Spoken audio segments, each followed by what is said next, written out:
Damn, man! Did you come here for a drink or to test the weight limit of the stool? You look so heavy.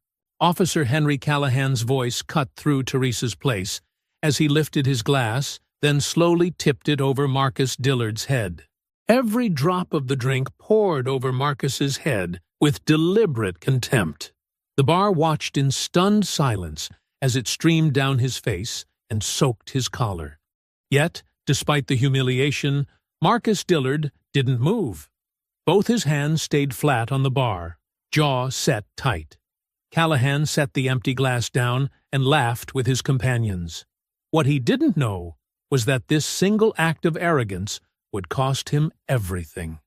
Before continuing, comment where in the world you are watching from and make sure to subscribe because tomorrow's story is one you can't miss. The bourbon was smooth.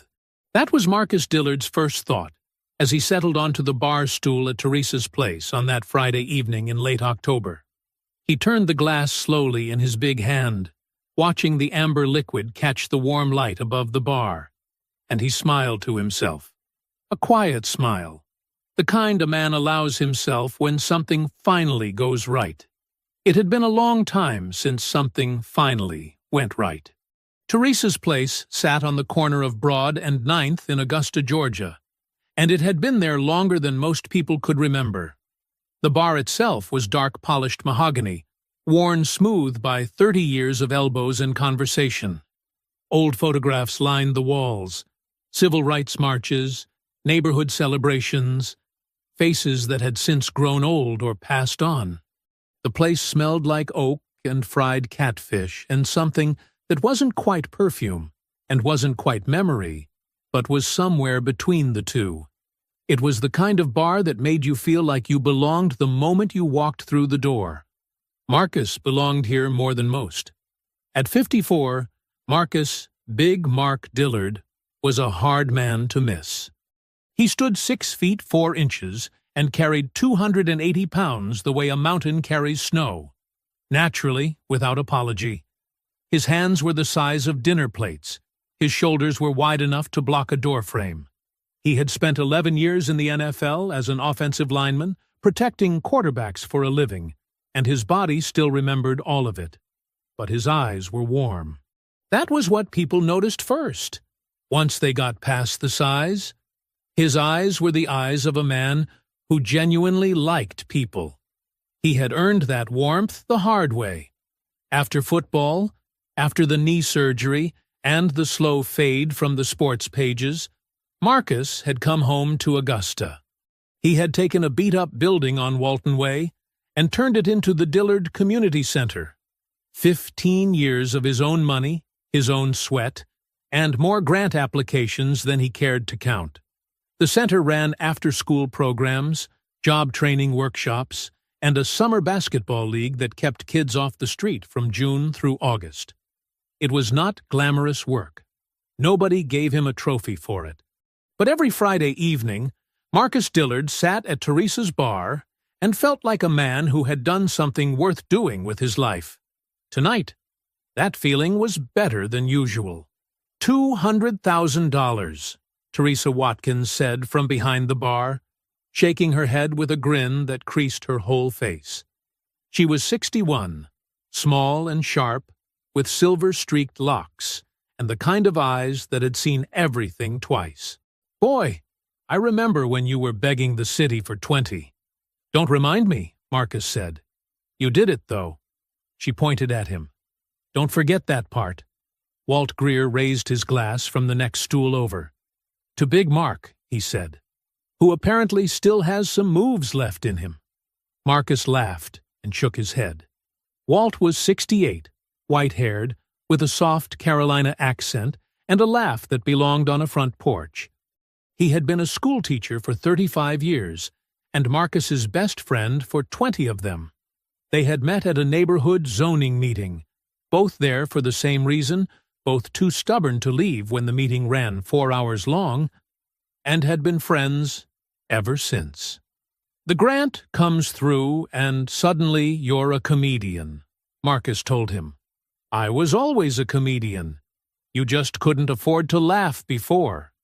The bar hummed around them. A couple at a corner table shared a plate of wings. Two older men played dominoes near the window. A birthday party of young women laughed loudly in the back booth, someone holding up a phone to capture the moment. The television above the bar was showing a college football game with the sound low. It was, by every measure, a good night. Marcus was midway through a sentence about the new youth mentorship program he was planning when the front door opened. The noise that came in with the cold air was different from the noise already inside. Louder. Looser.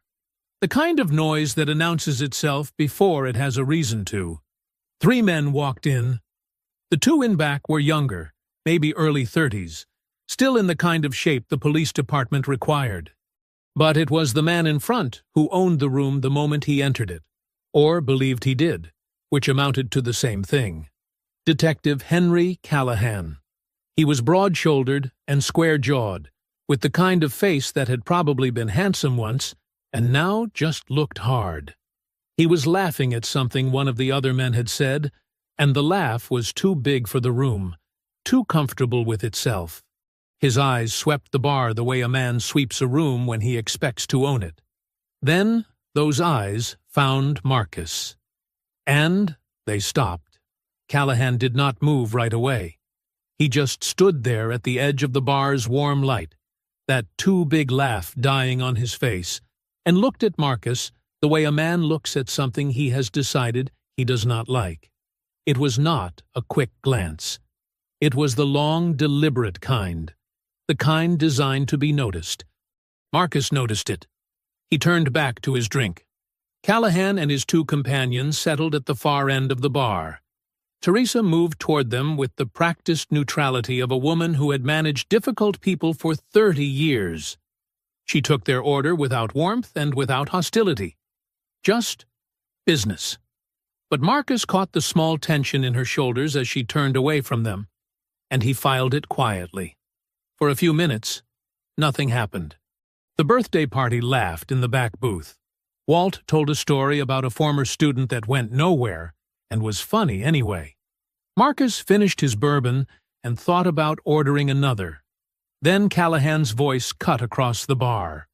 "They make these stools extra wide down here. Or is that a special request?" The laughter from his companions was immediate, practiced, the kind that exists only to encourage. The bar went quiet in pieces, the domino players first, then the couple at the corner table, then Teresa, who stopped moving behind the bar entirely. Walt set his glass down. Marcus kept his eyes forward and said nothing. "I'm serious," Callahan said, louder now. "I'm trying to figure out the engineering in that situation." Marcus breathed slowly through his nose. He had heard this his whole life. He had learned that silence was not weakness. Sometimes silence was the strongest thing in the room. He stayed silent. Callahan pushed off the bar and walked closer. His companions followed at a lazy distance, drinks in hand, already smiling. "You're Dillard, right?" Callahan said. "Big Mark. You're the one who got up in front of the city council and told them to cut our overtime budget. Said the money should go to some little rec center instead." He tilted his head. "My guys worked doubles for 6 months, missed their kids' birthdays, and you decided you knew better." "I said what I believed," Marcus said quietly. He did not turn around. "Yeah." Callahan stepped closer. "That's what bothers me." Walt leaned forward. "Friend, I think you've had enough for one night." Callahan looked at him like something small that had made an unexpected noise. "Nobody asked you, old man." Then he picked up his glass and poured every last drop of whiskey directly over Marcus Dillard's head. The bar stopped breathing. Whiskey ran down Marcus's forehead, over his eyes, along his jaw. It soaked into his collar and darkened his shirt. A single drop hit the bar with a small, sharp sound that seemed enormous in the silence. Marcus did not move. He sat perfectly still, both hands flat on the bar, his jaw tight. He was choosing, consciously, deliberately, not to rise to it. He reached for a cocktail napkin and pressed it slowly to his face. "I'm going to ask you to step back," Marcus said. His voice was low and even. "Just step back." Callahan's smile curdled. Something in Marcus's composure, the refusal to explode, the quiet dignity of it, seemed to enrage him more than any outburst would have. "Ask me," Callahan said. "You don't ask me anything." And then he grabbed Marcus by the collar. Both hands, hard, yanking him half off the bar stool with the full force of a man who had never once been told no by anyone who mattered. Marcus caught the edge of the bar with one hand to keep from falling. Teresa shouted something. Walt was on his feet. One of Callahan's companions took a half-step forward. "Henry!" the younger officer said. Callahan shoved Marcus backward. The bar stool screeched against the floor. Marcus caught himself, both feet planted, and held up one open hand, a clear, visible signal. Stop. He was still trying to end it without contact, still trying to give this man a way out. Callahan did not want a way out. He shoved him again, harder, his forearm driving into Marcus's chest, backing him up against the bar. 10 seconds. That was how long Marcus Dillard held himself back. Then something shifted behind his eyes. Not rage, exactly. Something quieter and more certain than rage. The decision of a man who had been patient long enough. He planted his feet. And with one short, controlled, open-palmed shove, straight from the shoulder, every pound of him behind it, he sent Henry Callahan stumbling backward off his footing and crashing hard to the floor. Glass shattered. The bar erupted. Callahan hit the floor hard. For a moment, he just lay there, blinking up at the ceiling of Teresa's place, with the stunned expression of a man whose body had received information his ego had not yet processed. His glass had shattered somewhere behind him. A bar stool was on its side. One of his companions had spilled his drink, catching himself mid-step. Then the bar erupted. Not in chaos, in applause. It started at the domino table and spread fast. The couple in the corner. The birthday party in the back booth. A man at the far end of the bar who Marcus had never met in his life, stood up and clapped like he was at a football game. Teresa pressed both hands flat on the bar and exhaled so hard her shoulders dropped 2 inches. Walt Greer was on his feet, with his glass raised. "That's enough of that," he said, to nobody and everybody at once. Callahan's 2 companions rushed forward. The younger one crouched to help him up. The other one, the bigger of the 2, thick through the neck, stepped toward Marcus, with something ugly moving across his face. "You just put your hands on a law enforcement officer," he said. "Your friend poured a drink on my head," Marcus said. "Then he grabbed me by the collar. Then he shoved me. Twice." He said it calmly, the way you state facts that don't require argument. "I defended myself." "You're going to want to think very carefully about what happens next," the thick-necked one said. Teresa moved. She came around the bar with her tablet already in her hand, and the look on her face was not fear. It was the look of a woman who had been waiting 30 years for exactly this kind of moment and had the receipts to handle it. "Let me help you think," she said. She held the tablet up so Callahan's companions could see the screen clearly. On it was the live playback feed from the bar's security system. 2 cameras, high definition, time-stamped down to the second. The footage was already rewound to the beginning of the incident. She pressed play. The bar went quiet again. This time, it was a different kind of quiet. Everyone watched. The screen showed Callahan walking over. It showed his mouth moving. It showed him pick up the glass. It showed every single drop of whiskey falling over Marcus Dillard's head, while Marcus sat completely still, hands flat on the bar, not moving, not retaliating. It showed Marcus pressing the napkin to his face. It showed him hold up his open hand. It showed Callahan grab him by the collar and shove him. Twice. It showed everything. "I've had these cameras running for 2 years," Teresa said. She was speaking to Callahan's companions, but her voice was loud enough for the whole bar to hear. "2 cameras, high definition, every angle covered." She looked at the thick-necked officer directly. "Go ahead and call it in. I will be standing right there with my attorney and this recording." The thick-necked officer looked at the tablet, then at Teresa, then at Callahan, who had made it to his feet and was straightening his jacket with the careful movements of a man trying very hard to look like he had not just been knocked to the floor of a bar in front of 30 witnesses. Callahan's face was dark. His jaw was set.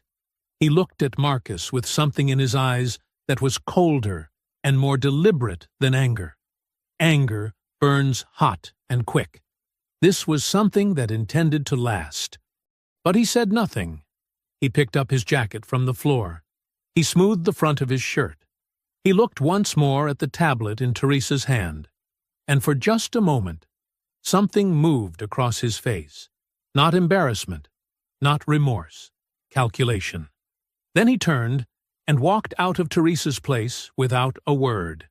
His companions followed. The door swung shut behind them, and the cold October air came in briefly, and then was gone. For a half-second, the bar held its breath. Then it exhaled all at once. Laughter, conversation, the resumption of the domino game, someone in the birthday party letting out a whoop that made 3 people jump. Teresa set down her tablet, reached for the good bourbon, and poured Marcus a fresh glass without being asked. "On the house," she said. Marcus accepted it. He was still damp.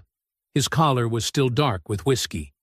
But he was smiling, slowly, then fully, the deep rolling laugh of a man who had faced something ugly and watched it walk out the door on its own 2 feet. Walt sat back down and raised his glass. "Engineering problem solved," he said. Marcus laughed and shook his head. It felt finished, clean, like a storm that had threatened all evening and then simply passed. Marcus believed it was over. He had no way of knowing that Henry Callahan was already on his phone before he reached the parking lot. Marcus slept well that night. That was the thing that would stay with him later. How well he had slept. He had come home from Teresa's place just after 10, changed out of his whiskey-soaked shirt, eaten a bowl of leftover red beans and rice standing over the kitchen sink, and gone to bed feeling lighter than he had in months. The grant was real. The community center was safe. Even the ugliness at the bar had resolved itself cleanly, the way ugliness sometimes does when the truth is sitting right there on a tablet screen for everyone to see. He slept like a man with nothing chasing him. His phone started at 7:14 in the morning. The first buzz he ignored. The second he rolled toward. By the third he was sitting up in bed squinting at the screen, and when he saw Tyler's name he felt something shift in his chest. The particular alarm a parent carries for their child, regardless of the child's age. He answered on the 4th ring. "Dad." Tyler's voice was tight in a way Marcus recognized. His son was 24 years old and studying law at the University of Georgia, and he had inherited his father's composure along with his father's broad shoulders. When Tyler's voice got tight, it meant something was genuinely wrong. "You need to look at your phone. Right now." "I'm looking at my phone. I'm talking to you on my phone." "Pull up Facebook. Pull up Twitter. Pull up anything." A pause. "They beat us to it, Dad." Marcus put Tyler on speaker and opened Facebook. The Augusta Police Union's statement was already everywhere. Posted at 6 a.m., which meant someone had been working on it since last night. The language was careful and deliberate, and made Marcus's stomach turn. It described an unprovoked attack on a decorated law enforcement officer by a large, aggressive individual at a local establishment. It mentioned that the officer had been off duty, attending a private celebration. It used the word aggressive 3 times in 4 sentences. It did not mention a drink. It did not mention a collar. It did not mention 2 shoves. Then Marcus saw the image. Someone had taken a still frame from Teresa's security footage. He could tell by the angle, the timestamp stripped from the corner, and cropped it down to a single moment. Just one. Marcus's open palm connecting with Callahan's chest. Nothing before it. Nothing after. Just a large black man with his hand on a white police officer, isolated from every single second of context that explained why. The image was already attached to the union statement. It was already spreading. "Dad," Tyler again. "It's not just local." Marcus looked. 3 national conservative media websites had picked it up within the hour. The headlines were variations of the same thing. Ex-NFL player attacks decorated cop at Augusta bar. One of them had already generated 400 comments. He scrolled 3 comments deep and stopped scrolling. He set the phone face down on the nightstand and sat on the edge of his bed in the gray morning light. His hands were resting on his knees. He looked at them, those big, familiar hands, and thought about how a single image could take something true and turn it into something that looked true in the opposite direction. That was the craft of it. That was what made it so effective. They had not lied, exactly. The image was real. The moment had happened. They had just removed everything that gave it meaning. His phone began buzzing against the nightstand. Not calls, messages, notifications. The particular swarm that builds when something has found its audience. "You need to call your attorney," Tyler said. He had stayed on the line. "Today, Dad. This morning. Not Monday morning." "I know. And I'm coming up." "You don't need to. I'm already in the car." Marcus picked the phone back up. He looked at the image one more time. Callahan's people had moved fast, and they had moved smart. And somewhere under the anger that was building in his chest, Marcus recognized, with the cool assessment of a man who had spent a decade reading defensive formations, that this had been the plan all along. The complaint at the bar had not been about humiliation. It had been about setup. The drink, the shove, the cropped image, the 6 a.m. statement. Henry Callahan had walked out of Teresa's place last night calculating every step of this. Marcus stood up. He dressed slowly and deliberately, the way he always had before a game. Not rushing, not panicking, thinking about what came next. Then he sat down at his kitchen table and dialed his attorney. Tyler was already on his way. The attorney's name was Bernard Cole. He was 60 years old, thin, with reading glasses he was always either putting on or taking off, and the kind of measured calm that came not from being unworried, but from having learned long ago that panic was expensive. He had been practicing law in Augusta for 32 years. Marcus had known him for 15 of them. Bernard Cole did not waste words, and he did not soften things he believed you needed to hear clearly. He did not soften this. "Henry Callahan filed a formal criminal complaint this morning," Bernard said. He set a single printed document on the desk between them. "Assault on a law enforcement officer. It's a felony charge in Georgia, Marcus. That applies whether the officer is on duty or off duty at the time of the incident." Marcus looked at the paper. He did not pick it up. Tyler, sitting beside his father, leaned forward with his elbows on his knees. "He grabbed my father first. He shoved him twice. There's security footage that shows the entire—" "I know what the footage shows," Bernard said. He took his glasses off. "The problem is who is going to be standing between that footage and a courtroom." He folded his hands on the desk. "The officer assigned to lead the investigation into your father's case is a man named Detective Phil Burrows. Phil Burrows and Henry Callahan came up through the department together. They've been friends for 20 years. He paused to let that settle. "And the assistant district attorney, who will decide whether to formally pursue these charges, is a man named Gavin Fallon." Marcus looked up. "I don't know that name." "You wouldn't." But you know his brother-in-law? Bernard put his glasses back on.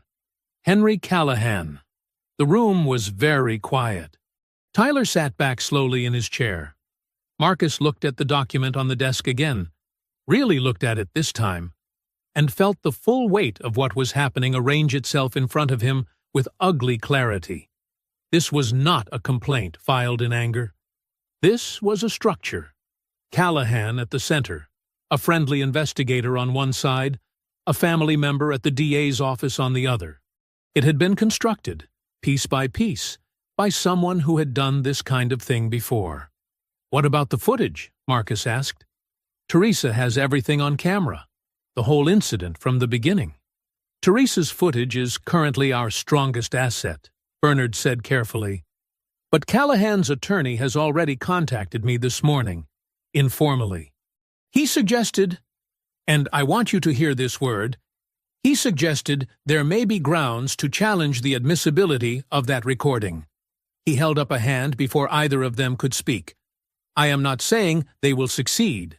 I am saying they intend to try. And with the judge likely to be assigned to any related hearings, I cannot promise you the outcome." Marcus said nothing. Outside Bernard's window, Augusta was going about its Saturday morning the way it always did. Traffic moving, people walking. The ordinary, indifferent business of a city that did not know and did not care what was happening in this particular office on this particular morning.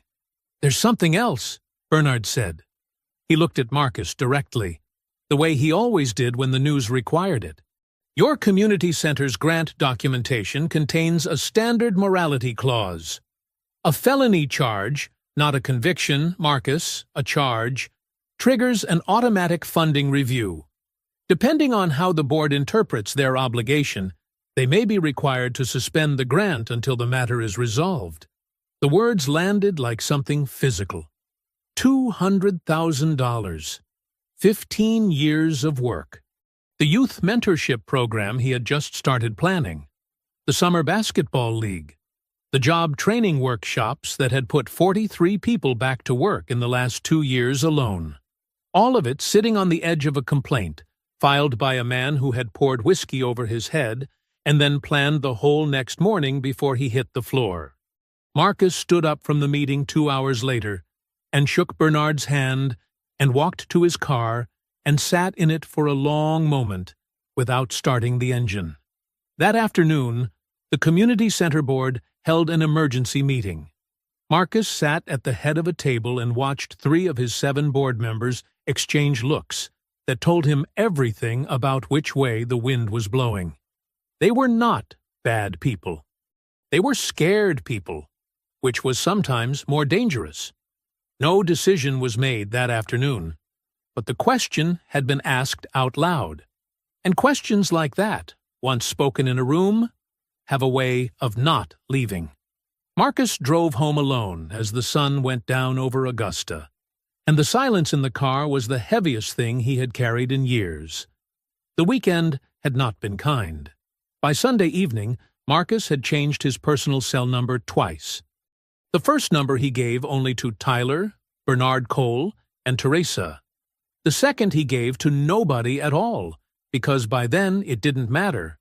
The community center's main phone line had received 11 voicemails since Saturday morning, and 3 of them were ugly enough that Tyler had quietly saved the recordings without telling his father how bad they were. Marcus knew anyway. Monday morning came gray and cold, the kind of October morning that felt like a warning. Marcus and Tyler sat across from Bernard Cole in the same chairs they had occupied 2 days before. But the room felt different now, smaller.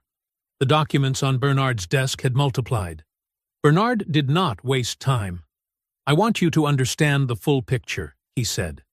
He laid 3 separate sheets across the desk like he was dealing cards.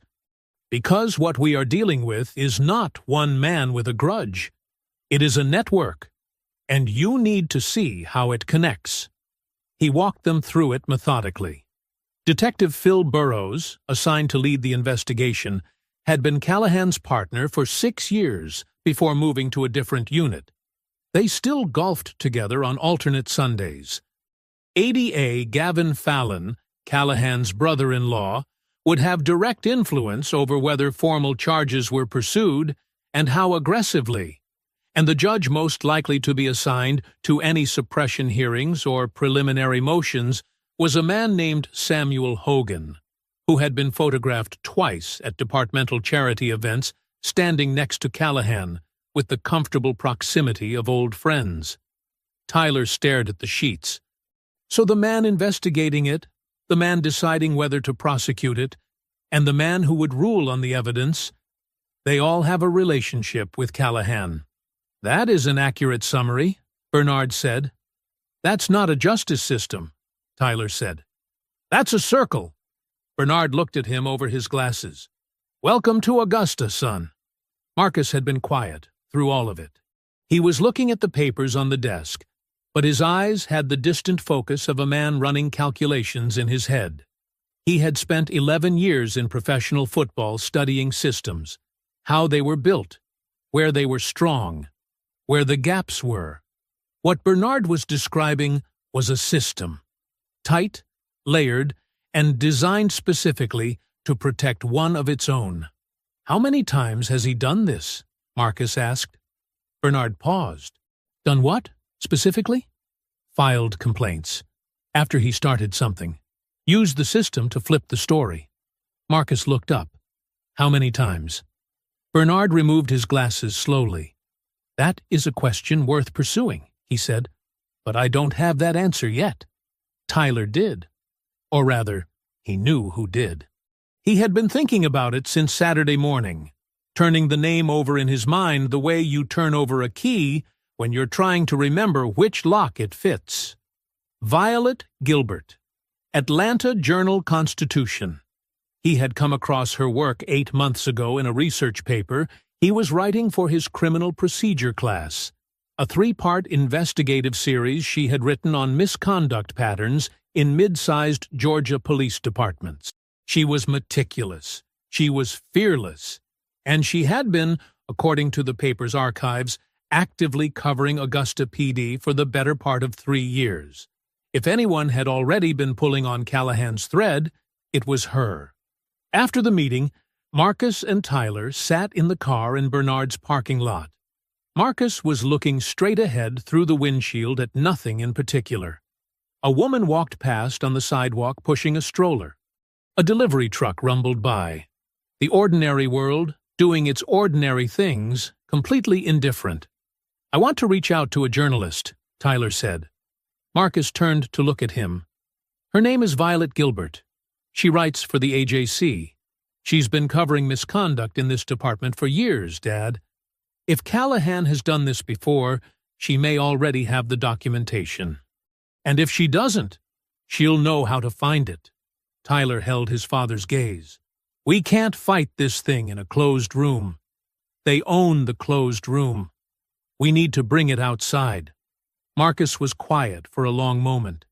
He thought about the cropped image, the 6 a.m. Union statement, the 3 connected men sitting between him and anything resembling a fair process. He thought about his community center and the kids who showed up every afternoon expecting the lights to be on. Then he nodded slowly. Do what you need to do, he said, but do it right. Tyler pulled out his phone before they reached the end of the block. Teresa called on Wednesday morning at 8:45. Marcus was at the community center, sitting at his desk going through the grant suspension paperwork Bernard had forwarded the night before, when his phone lit up with her name. He answered expecting her voice to be the steady, grounded thing it always was. Instead, she sounded like a woman standing on uncertain ground, testing each word before she put her weight on it. They filed something, she said. My attorney just called me. Callahan's people filed a legal motion. They want my security footage thrown out. Marcus set the paperwork down. On what grounds? He asked. Signage. Teresa said the word like it tasted bad. They're saying I didn't have proper notification signs posted, the kind that tell customers they're being recorded.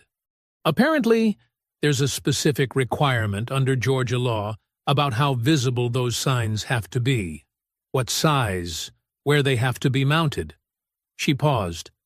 My attorney says the sign I have is real and it's posted, but it might be in the wrong position. Too high up, too close to the door. Something about the exact wording. Another pause, longer this time. Marcus, if they get that footage thrown out. I know, he said.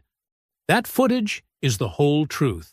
Everything that happened, in order, the way it happened. Without it, it's your word against his.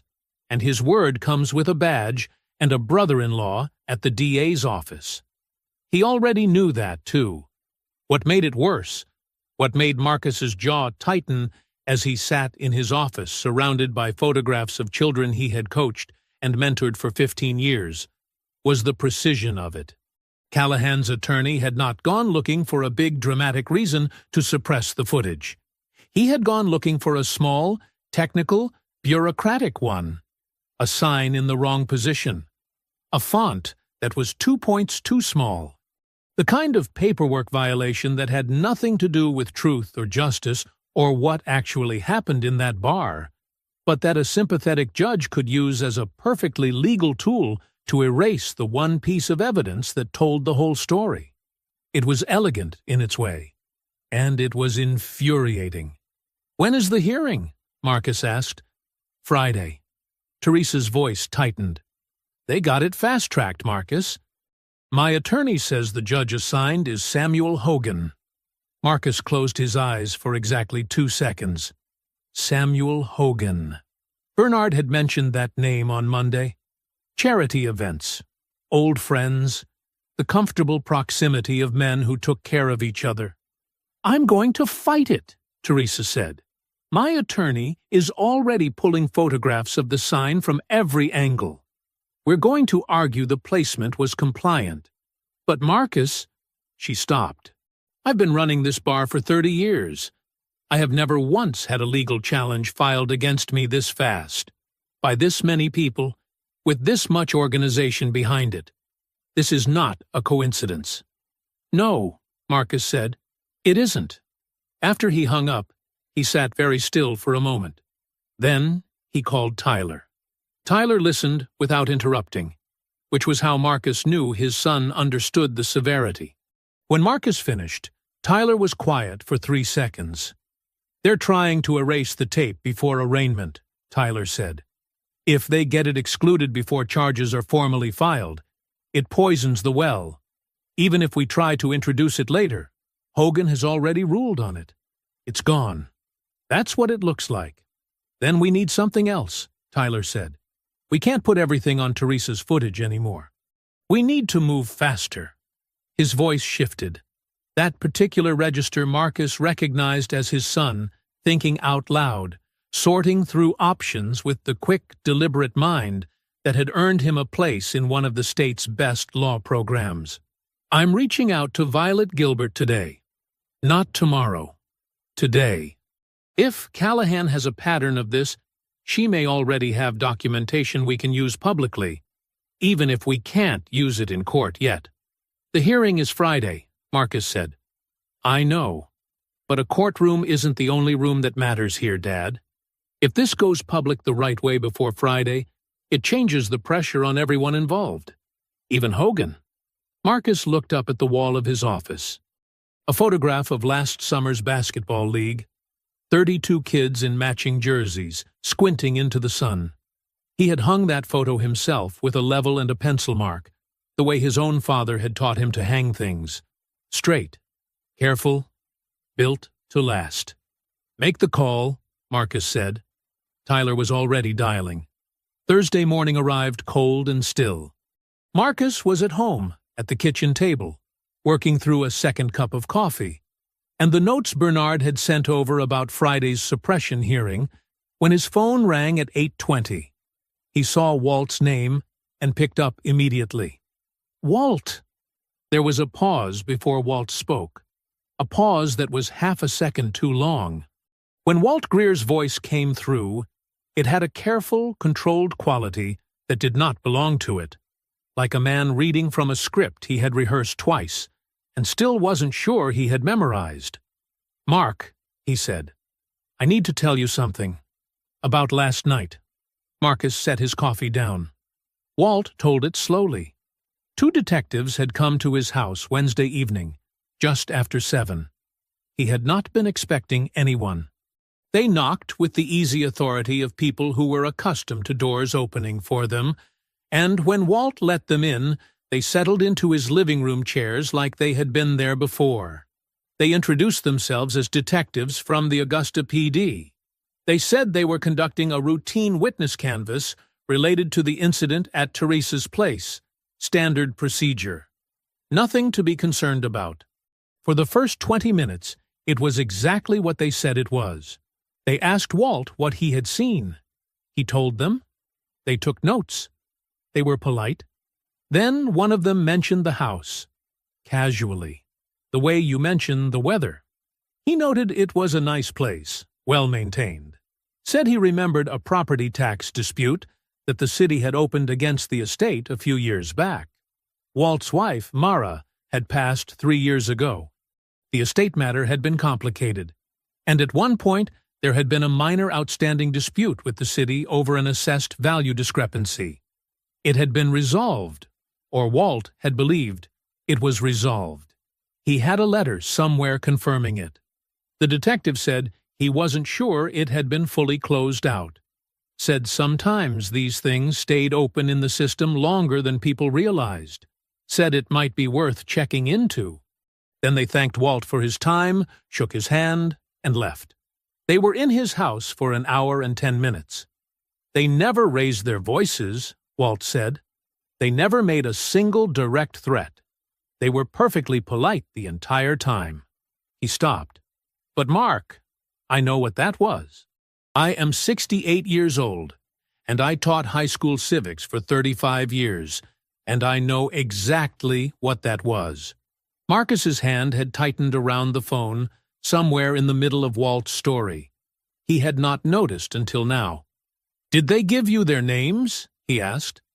"They gave me cards." Walt read them out. Marcus wrote both names on the corner of Bernard's notes. "Walt, I need you to listen to me." What they did, going to a witness's home and referencing unresolved financial liability with the city, that is not a routine canvass. That is pressure. And pressure applied to a witness in an active case is a federal matter. Marcus kept his voice level. "You didn't do anything wrong. You let them in. You told the truth. And you are going to be fine. But I need you to tell Tyler everything you just told me. Every detail. In order. Okay?" Walt was quiet for a moment. "I still want to testify, Mark. I want you to know that. I'm not saying I'm walking away." Another pause. "I'm just scared. I didn't expect to be scared, and I am." "That's an honest thing to say," Marcus told him. "And it matters that you said it." After he hung up, Marcus called Tyler before he had set the phone down. Tyler listened to the full account without a word. When Marcus finished, the silence on the line lasted exactly 4 seconds. Marcus counted them. And then Tyler said, with the flat precision of someone filing information into a specific mental folder, "That's witness intimidation. Federal statute. I need Walt to write down everything while it's still fresh. Times, names, the exact language they used about the estate. All of it." He called Walt immediately after. Walt talked for 40 minutes. Tyler typed while he listened. That afternoon, Tyler assembled everything into a single document. The 2 detectives' names, the timeline, Walt's verbatim account of the estate comments, and the case context that made the visit's purpose unmistakable. He attached it to an email addressed to Violet Gilbert, marked it urgent, and hit send. Her reply came in 11 minutes. 3 words. "I'm coming down." Violet Gilbert was not what Marcus had pictured. He had imagined someone loud, maybe.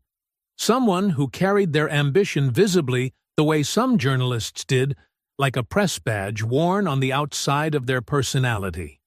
Instead, The woman who walked into the coffee shop on Broad Street Friday morning was compact and quiet, with quick, observant eyes and the unhurried manner of someone who had learned that the most important information rarely announces itself. She shook Marcus's hand first, then Tyler's. She set a worn leather notebook on the table beside her coffee and did not open it immediately. "Tell me about Henry Callahan," she said. So they did. 2 blocks away, in the Augusta courthouse, Teresa Watkins sat beside her attorney, while Samuel Hogan presided over the suppression hearing with the practiced efficiency of a man who had already decided his conclusion and was moving through the procedural requirements to get there. Teresa had described the hearing to Marcus in a text. Hogan barely looked at our photographs, kept checking his watch. The ruling would come later. For now, the footage existed in legal suspension, neither safe nor gone. While the world outside the courthouse moved at its own speed, Tyler laid everything out for Violet in sequence. He had brought the full document package he had assembled over the past week, printed, organized, tabbed. The 3 prior complaints against Callahan, sourced from public records requests Tyler had filed the previous year during a law school research project that had, by pure chance, crossed Callahan's name. Each complaint described a pattern: an altercation initiated by Callahan, a counter-complaint filed against the other party, and a quiet internal resolution that left Callahan's record clean and the other party with nothing. 2 of the 3 complainants were black men. One was a Latino teenager who had been 17 at the time. Violet read without interrupting. She turned pages slowly, and her pen moved in small, precise marks in the margin of her notebook. Then Tyler placed Walt's written account on top of the stack. The Wednesday evening visit, the 2 detectives, the estate, the careful, threatening politeness of men who understood that a threat does not require a raised voice to land. Violet looked up from that one. "He wrote this himself?" she asked. "The same night," Tyler said. "While it was fresh." She looked at it again. Then she closed her notebook, folded her hands on top of it, and looked at Marcus directly. "I have enough for a preliminary piece," she said. "I want to be clear about what that means. It will document the prior complaints, the connections between Callahan and the investigating officer and the ADA and the witness contact. I will not print anything I cannot source." She paused. "But what I can source is significant, and I want to run it today." "Today," Tyler said. "The suppression hearing is happening right now. Your arraignment is scheduled for next Thursday. If this story runs before that ruling comes down, it changes the environment. It changes what it costs people to keep moving in the direction they've been moving." She looked at Marcus. "I've been watching this department for 3 years. Callahan's name has come up before. I just never had a case public enough to build around." She was quiet for a moment. "I'm sorry it had to be yours." Marcus nodded once. "Run it," he said. The piece went live on the Atlanta Journal-Constitution's website at 4:17 that afternoon. By 5 o'clock, it had been shared 1,400 times. By 6, it had been picked up by 2 national news networks. By 7, a crowd of roughly 60 people had gathered outside Augusta PD headquarters with handmade signs, and by 8 that number had more than doubled. The DA's office released a statement at 8:45.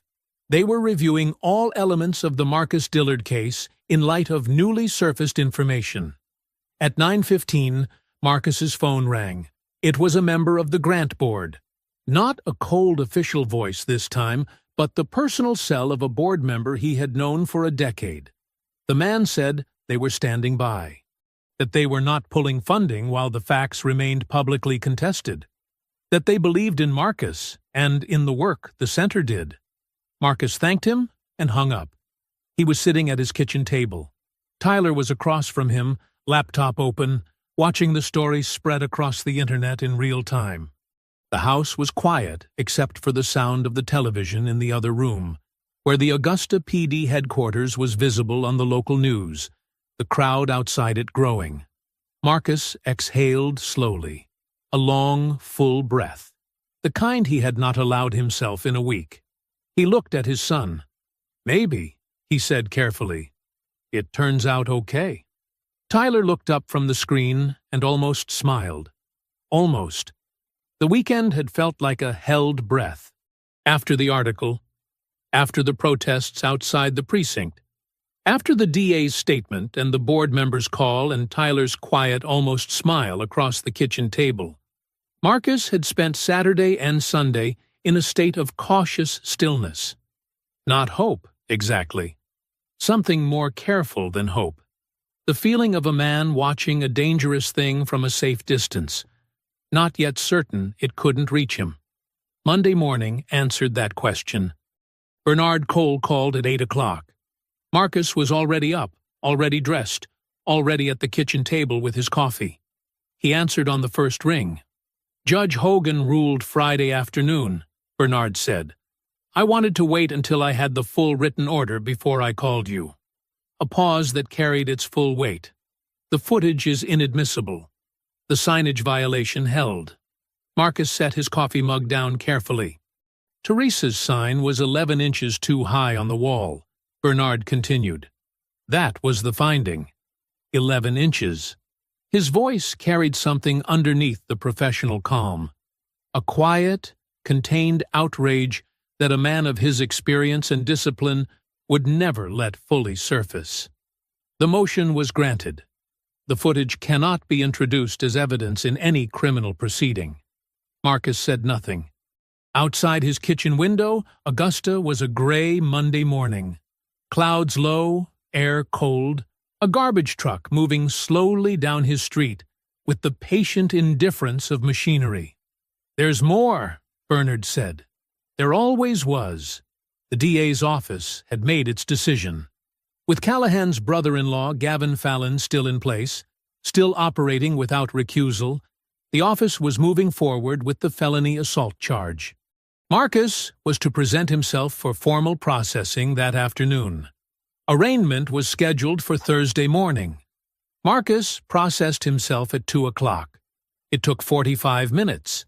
He sat in a plastic chair and answered questions in a flat, level voice, and did not allow his face to show what was happening behind it.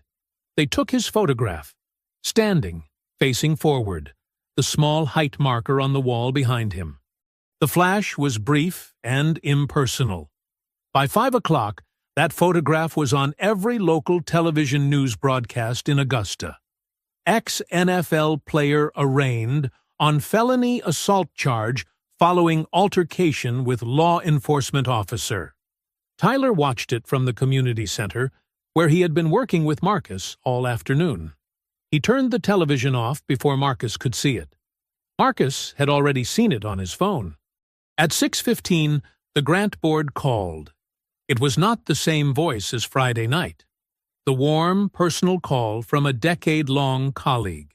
This was the board's official chairwoman, and her voice had the formal, reluctant quality of someone reading from language that had been reviewed by an attorney before it was spoken aloud. The morality clause had been triggered by the formal charge. Effective immediately, the $200,000 grant was suspended pending resolution of the criminal case. The community center was required to cease 2 of its 3 active youth programs within 30 days. Marcus thanked her. He used those exact words, "Thank you," and hung up. He sat at his desk in his office and did not move for a while. At 7:30, Walt called. Marcus could hear it in the first syllable, the guilt and the grief and the exhaustion of a man who had been carrying a weight he could no longer hold. "I can't do it, Mark." Walt's voice was barely above a whisper. "I want to. God knows I want to. But I'm 68 years old, and I'm alone in this house, and I don't have the fight in me that you have." "I never did." A long pause filled with the sound of an old man trying to hold himself together. "I'm sorry. I am so sorry." Marcus told him it was okay. He told him he understood. He meant both things, and he also felt something crack quietly in his chest as he said them. At 8 o'clock, Henry Callahan appeared on the Channel 6 Evening News. He was standing outside Augusta PD headquarters in a pressed shirt, accepting his departmental commendation from the deputy chief. He shook hands. He smiled for the camera. That same confident, unbothered smile of a man for whom the system had never once failed to perform exactly as expected. He said he was grateful for the support of his department and his community. Marcus turned the television off. He walked back to his office. He sat down in his chair. The photographs on the wall looked back at him. Children in basketball jerseys, teenagers holding certificates, a community built year by year from nothing. He looked at them for a long time. Then he put his head in his hands. The room was very dark and very quiet. Tyler was on his father's porch before sunrise.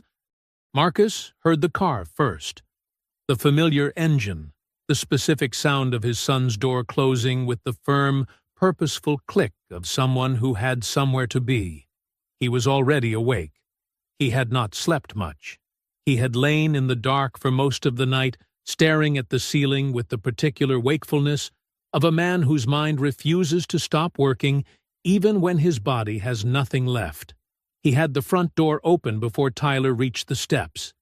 His son looked like he hadn't slept either. He was still in yesterday's clothes, a legal pad tucked under one arm, and his phone in his hand. And there was something in his eyes that Marcus recognized. Not desperation, not panic, but the focused intensity of a person who has spent all night turning a problem over and over until they found the angle that hadn't been tried yet. "I need to go back to the bar," Tyler said. "And I need you to stay here." Marcus looked at him. "What are you looking for?" "Something Callahan forgot about," Tyler said. "Something nobody thought to ask about." He held the doorframe with one hand.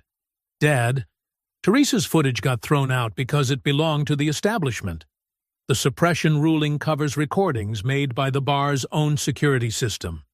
But it does not cover footage recorded by private citizens on their personal phones." He paused. "That night, there were other people in that bar, and some of them had their phones out." Marcus was quiet for a moment. He thought back to that Friday evening. The birthday party in the back corner booth. He had registered them peripherally, the way you register background noise in a familiar space. A group of young women, laughing, someone holding a phone up to capture the celebration. He had noticed them, the way you notice a song playing in another room. They had been there. They had been recording. And they had been gone before the police arrived, or the gravity of the situation announced itself. "Go," Marcus said. Teresa's place didn't open until 10 on Tuesdays, but Teresa was always there by 8. She opened the door for Tyler in her apron with a dish towel over one shoulder, and when he explained what he was looking for, she sat down at the bar and thought about it with the careful seriousness of someone who understood exactly what was at stake. "The birthday party," she said slowly. "Yes. Corner booth. 8 women, maybe 9. Young, late 20s, I'd say." Teresa folded the dish towel in her hands, thinking. "They had a reservation. I remember because they called ahead for the booth specifically. They wanted the big corner one." She was quiet for a moment. "Several of them had their phones out all evening. I remember thinking they were filming the whole night. Birthday content." She looked at Tyler. "They left before everything happened with the police coming. Before I even realized I should be getting people's information." "Do you have any record of the reservation?" Tyler asked. "A name? A phone number? A credit card on the tab?" Teresa moved behind the bar and opened her reservations book. A physical ledger, handwritten, which she had kept by personal preference for as long as the bar had been open. She ran her finger down the page for that Friday. "Chandler," she said. She turned the book toward Tyler. "Party of 8. Reservation under Chandler." Tyler wrote it on his legal pad and underlined it twice. He drove home and sat at the kitchen table with his laptop open and his legal pad beside him and began to search with everything he had. The date, the last Friday of October. The location, Teresa's place, Augusta. The name, Chandler. He worked through Facebook first, searching event check-ins and tagged posts, then Twitter, then Instagram, which had become the natural home of birthday documentation. The stories, the group shots, the small captured moments of celebration that people posted without any awareness of what else their cameras might have caught. He searched for 2 hours. He almost missed it. It was a post from 3 days before the incident. A countdown. Birthday week starts now. Tagged in Augusta, Georgia. The account belonged to a woman named Jasmine Chandler.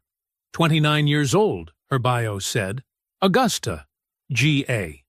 Tyler scrolled her profile with the focused care of a man diffusing something. And there, the last post before the night of the incident.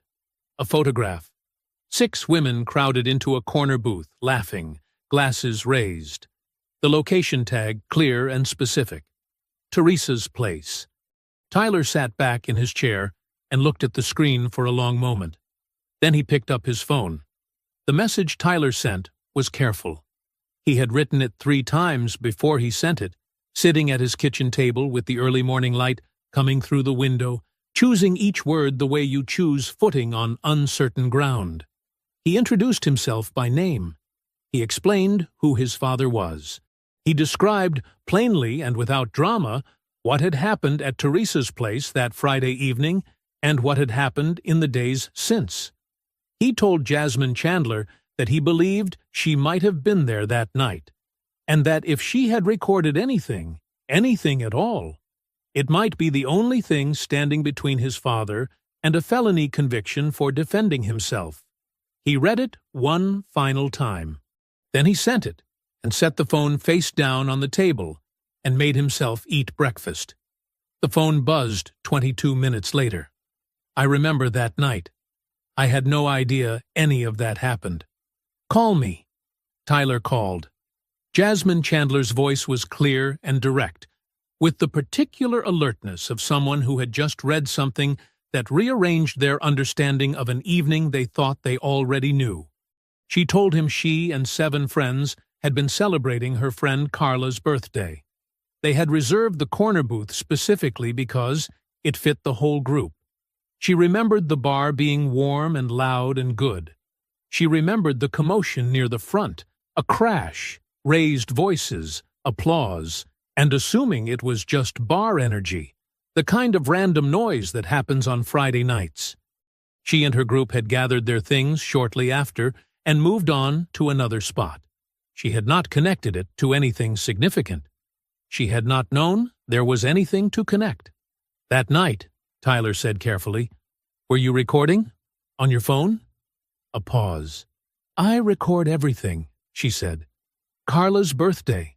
I was getting it all. The toasts, the group moments. I had my phone out pretty much the whole time we were there." Another pause, shorter. "The story expired off my Instagram the next morning. I didn't post most of it publicly, but I save everything to my camera roll before it disappears." Tyler's grip on the phone tightened. "Jasmine," he said, "I need to ask you to look at something. Before we say anything else, I need you to go to your camera roll and look at the videos you saved from that night." The silence that followed was 40 seconds long. Tyler counted them. "Oh," Jasmine said quietly. Just that one word, but the weight of it told him everything. They met that afternoon at a coffee shop on Washington Road. Tyler, Marcus, Bernard Cole, and Violet Gilbert, who Tyler had called from the car on the way over. Jasmine arrived 5 minutes early, a young woman in a gray jacket with natural hair and careful eyes, holding her phone in both hands like she already understood she was carrying something important. She sat down across from Marcus and looked at him for a moment. "I'm sorry this happened to you," she said. Marcus nodded. "Thank you for being here." She placed her phone on the table and opened her camera roll and found the video without hesitation. She had already watched it twice that morning, she told them. She turned the phone so they could all see the screen and pressed play. The video began as what it was meant to be, a birthday. Jasmine's friends crowded into the corner booth, laughing, someone raising a glass, the warm amber light of Teresa's place, surrounding everything. In the background, clearly visible over the shoulder of the woman nearest the camera, was the bar. Marcus was on his bar stool.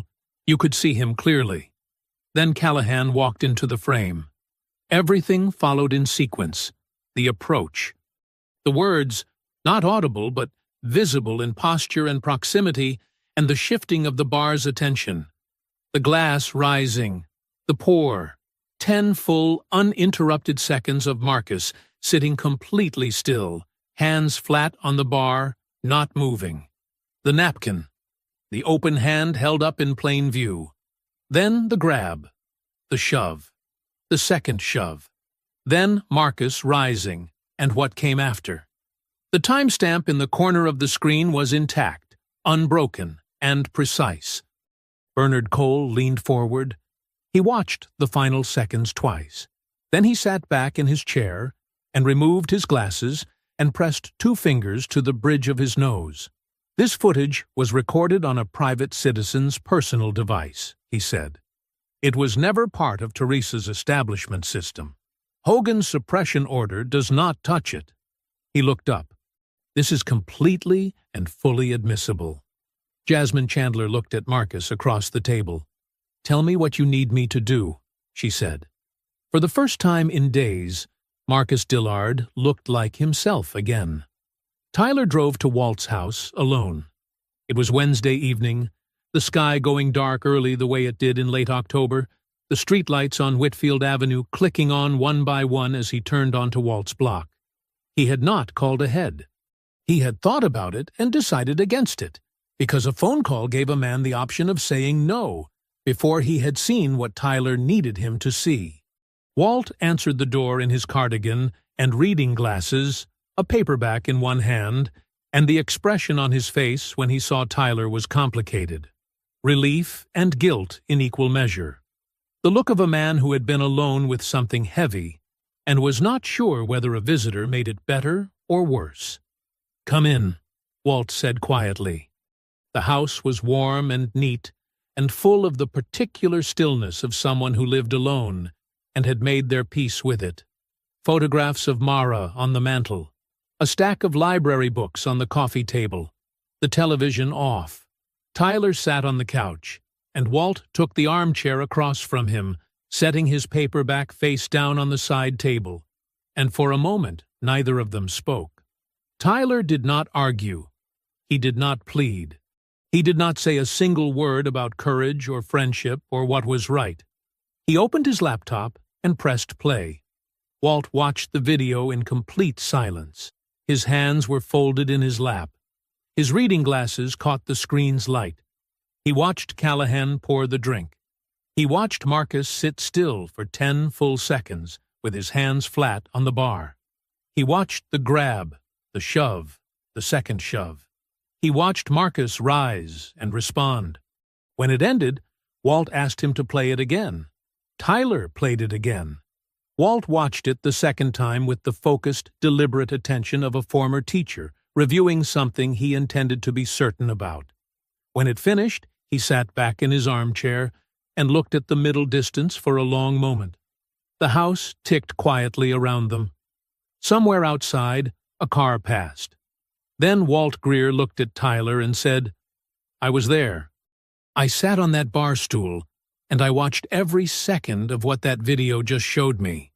His voice was steady now, in a way it had not been on the phone. "I am not going to let them rewrite what I saw with my own eyes." Tyler exhaled slowly.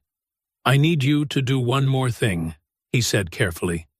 "The detectives who came to your house last week, the estate comments, the timing, the way it was framed, I need you to include all of that in a formal written statement.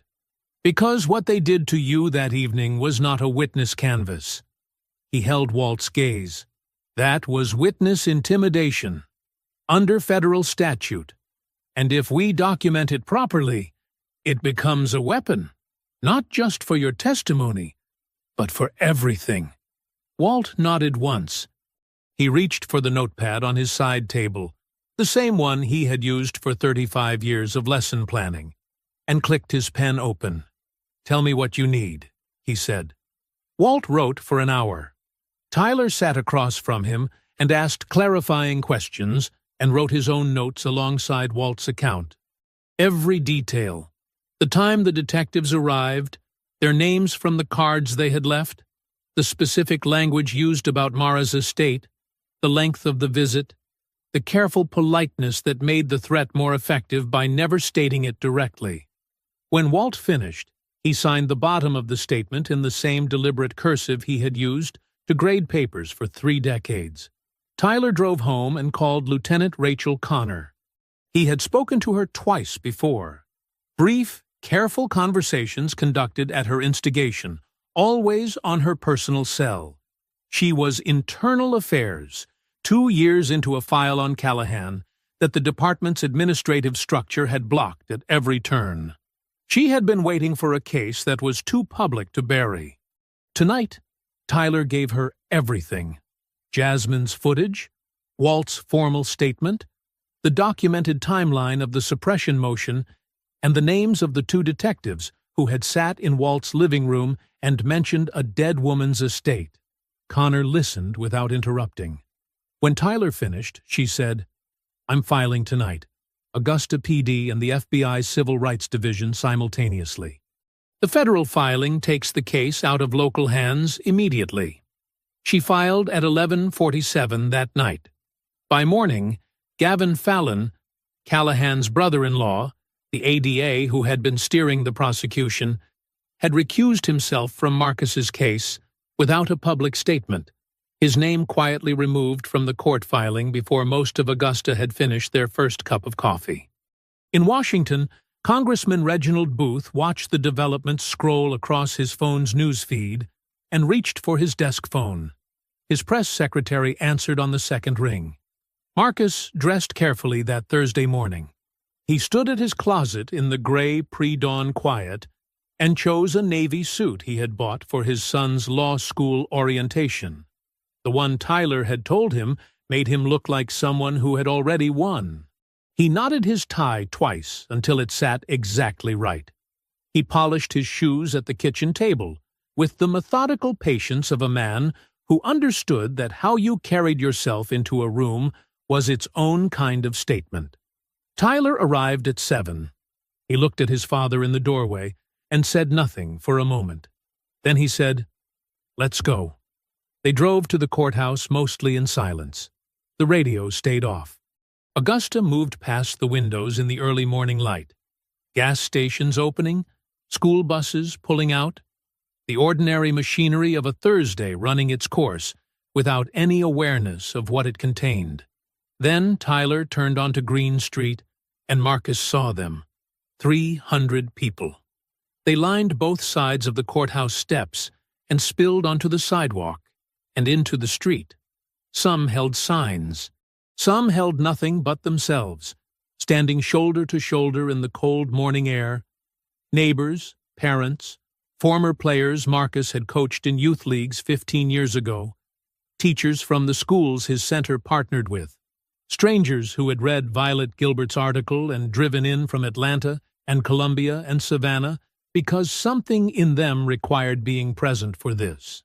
Walt Greer was near the front steps, his coat collar turned up, his chin raised. Marcus looked at the crowd through the windshield for a long moment. "Dad." Tyler's voice was quiet. "I see it," Marcus said. He got out of the car. The crowd saw him before he had taken 3 steps. A sound moved through them. Not a cheer. Not yet. Something more like a collective exhale. The sound of 300 people releasing something they had been holding. Someone started clapping. It spread fast.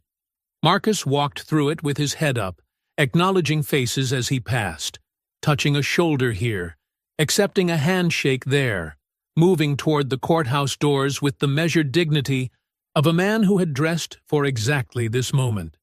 Inside, the courtroom was already full. Marcus sat beside Bernard Cole at the defense table. The prosecution table, usually occupied by Gavin Fallon, held a woman Marcus did not recognize, the newly assigned DA, brought in after Fallon's recusal. Her name was Angela Marsh, and she had been handed this case 48 hours ago with a full evidence package, a federal inquiry active in parallel, and Jasmine Chandler's footage already submitted to the court record by Bernard Cole the previous afternoon. She had reviewed it the same night she received it. Judge Samuel Hogan was not presiding. Hogan had been quietly reassigned the evening before.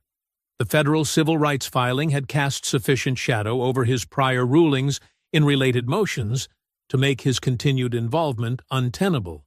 The judge who entered the courtroom that morning was a woman Marcus had never seen before.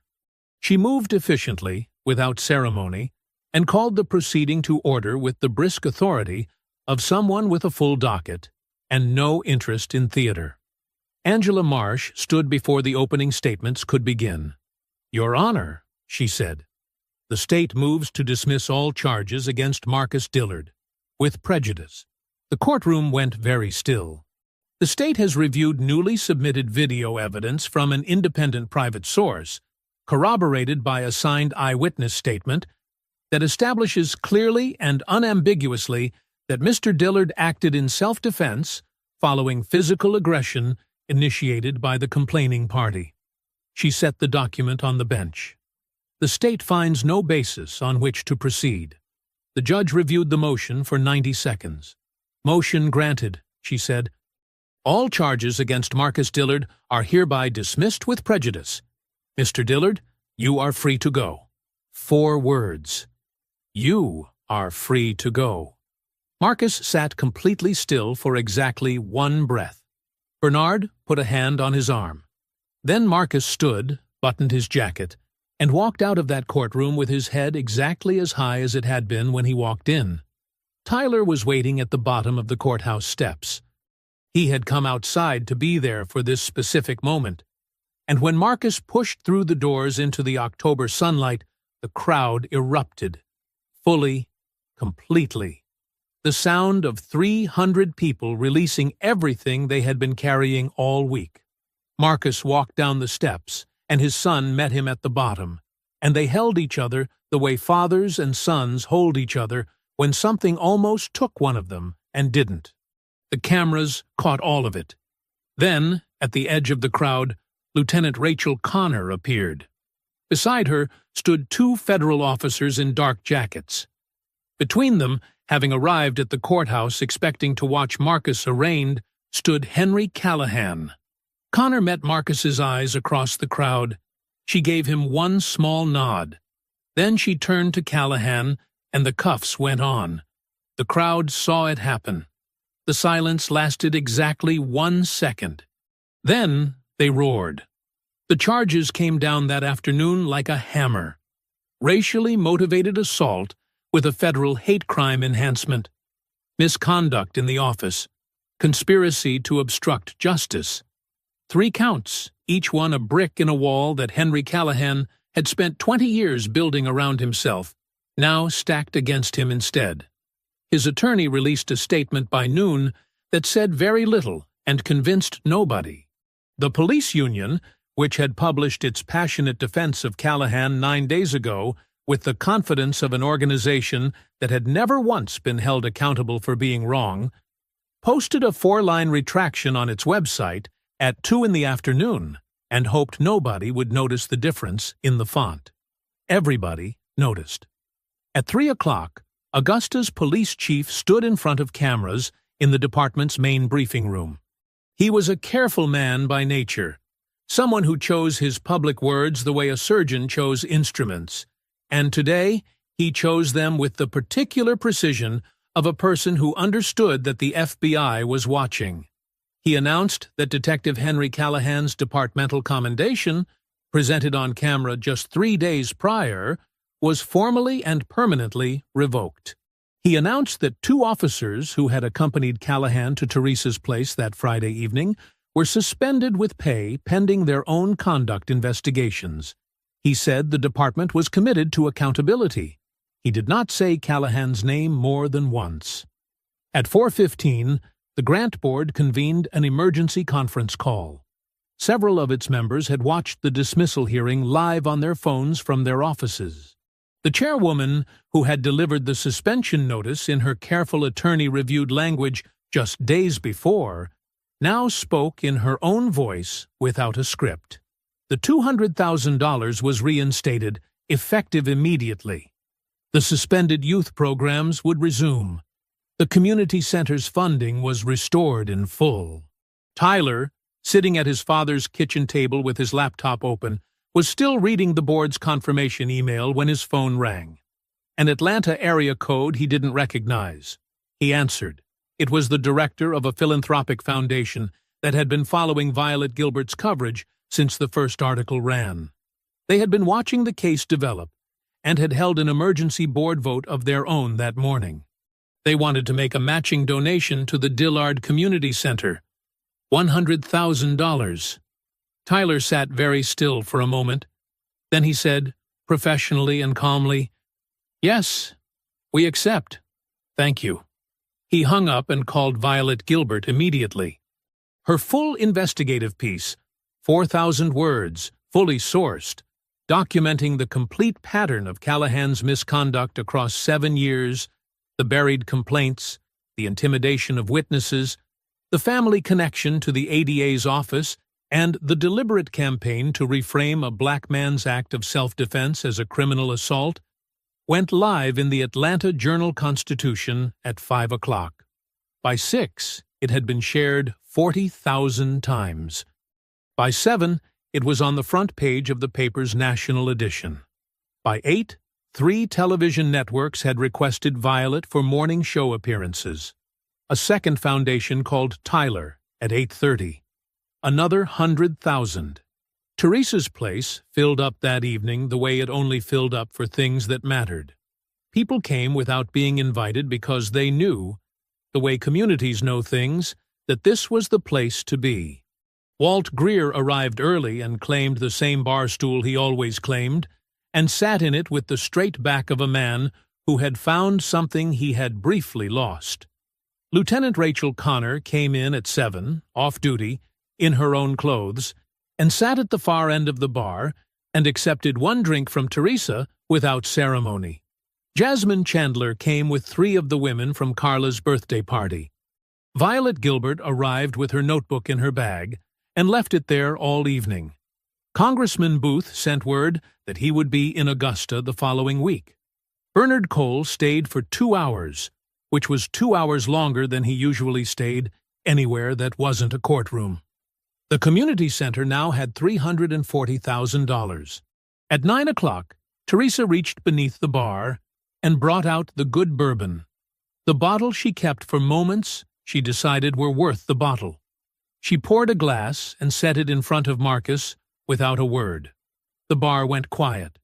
Not the nervous quiet of that Friday night 10 days ago when a man had poured a drink over another man's head and the room had held its breath, waiting to see what the world would do about it. This was a different quiet. The warm, full quiet of people who had gathered around something that had come out right. Marcus looked at the glass. He picked it up slowly and turned to face the room. Every face in it, Walt and Tyler and Teresa and Connor and Jasmine and Violet, and people whose names he didn't know, but whose presence he felt like something solid at his back. He thought about the Friday night that started all of this, about whiskey running down his face while a bar full of people watched, about a cropped image and a 6 a.m. press statement and a judge who ruled on 11 inches of wall space, about his son driving through the night, and an old teacher finding his spine, and a young woman who saved everything to her camera roll. He raised the glass. The bar leaned in. "They thought they could drown me," Marcus said. His voice was quiet enough that the whole room had to be still to hear it. "Turns out, they handed me the thing that floated me." He drank. Teresa's place shook with what came next. If you enjoyed the story, leave a like to support my channel, and subscribe so that you do not miss out on the next one. On the screen, I have picked 2 special stories just for you. Have a wonderful day.